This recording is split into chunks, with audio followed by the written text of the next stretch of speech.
밤 이렇게 시간이 안 가는지 정말 버스 안에서 going 이불 속에서 going 은 언제나 너에게 going. Assalamualaikum warahmatullahi wabarakatuh. Halo semuanya, perkenalkan saya Asyifa Nanda Fadila dari kelas manajemen 23C dengan nomor NPM 2341110. Di tugas video kali ini saya akan menjelaskan tentang kebijakan moneter mulai dari pengertian, instrumen, tujuan, dan contohnya. Kebijakan moneter adalah tanggung jawab dari Bank Sentral. Bank Sentral menjadi lembaga keuangan yang memiliki otoritas penuh dalam pengembalian kebijakan moneter ini. Melalui kebijakan moneter, Bank Sentral atau seperti Bank Indonesia dapat menjadi kestabilan perekonomian secara moneter. Keberhasilan suatu kebijakan moneter dapat ditinjau dari adanya peningkatan kesempatan kerja dan peningkatan neraca pembayaran. Fungsi dari kebijakan moneter ini adalah untuk mempertahankan atau menjaga kestabilan perekonomian dan juga sekaligus untuk mengendalikan tingkat harga yang ada di pasar.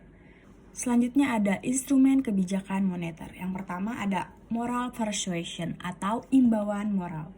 Imbauan moral adalah instrumen kebijakan moneter yang digunakan oleh pemerintah untuk mengendalikan jumlah uang yang beredar di masyarakat melalui pemberian imbauan kepada para pelaku ekonomi seperti bank swasta dan lain sebagainya. Contohnya adalah seperti Bank Sentral memberikan imbauan kepada bank-bank baik swasta maupun negeri yang memberikan kredit untuk berhati-hati dalam memberikan uang kredit kepada nasabah untuk mengurangi jumlah uang yang beredar. Selanjutnya, bank tersebut harus meminjam uang lebih banyak kepada bank sentral seperti Bank Indonesia agar jumlah uang yang beredar lebih banyak. Yang kedua ada reserve recruitment ratio atau rasio cadangan wajib.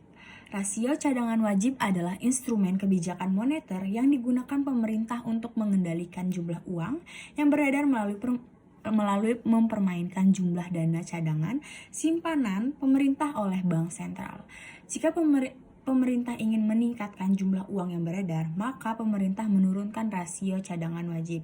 Jika pemerintah ingin menurunkan uang yang beredar di wilayah perekonomian, maka pemerintah meningkatkan rasio cadangan wajib. 3 ada diskon politik diskon.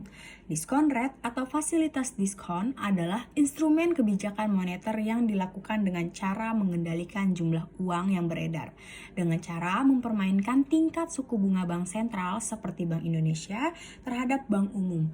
Yang seperti contohnya ada Bank Mandiri, BRI, BNI, dan lain-lain. Pada kondisi tertentu, bank umum akan mengambil defisit atau kekurangan uang yang kemudian bank umum tersebut akan meminjam uang ke bank sentral.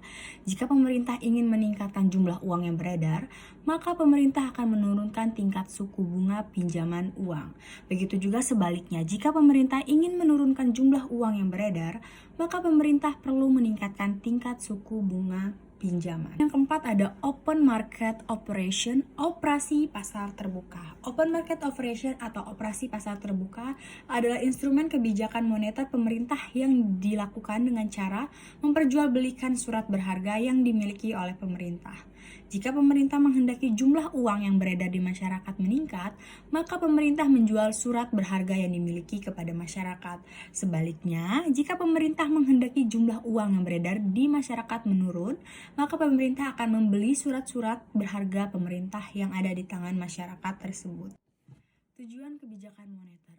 Tujuan utama kebijakan moneter yang dilaksanakan oleh Bank Indonesia adalah untuk mencapai stabilitas nilai rupiah, memelihara stabilitas sistem pembayaran, serta turut menjaga stabilitas sistem keuangan guna mendukung pertumbuhan ekonomi yang berkelanjutan sebagaimana tercantum dalam pasal 7 UU nomor 23 tahun 1999 tentang Bank Indonesia sebagaimana telah beberapa kali diubah terakhir dengan UU No. 4 tahun 2023 tentang pengembangan dan penguatan sektor keuangan.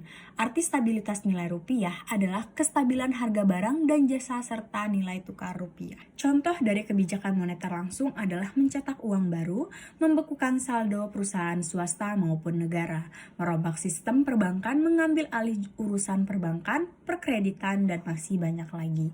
Bank sentral ikut serta dalam peredaran uang dan lalu lintas kredit perbankan. Sedangkan contoh kebijakan politik moneter tidak langsung adalah memberikan pengarahan kepada pemberian kredit oleh dunia perbankan.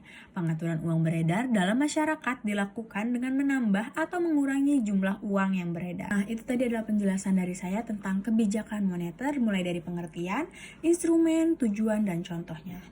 Dari video tugas kali ini, saya akhiri. Wabillahi taufiq wal hidayah. Wassalamualaikum warahmatullahi wabarakatuh. Dadah.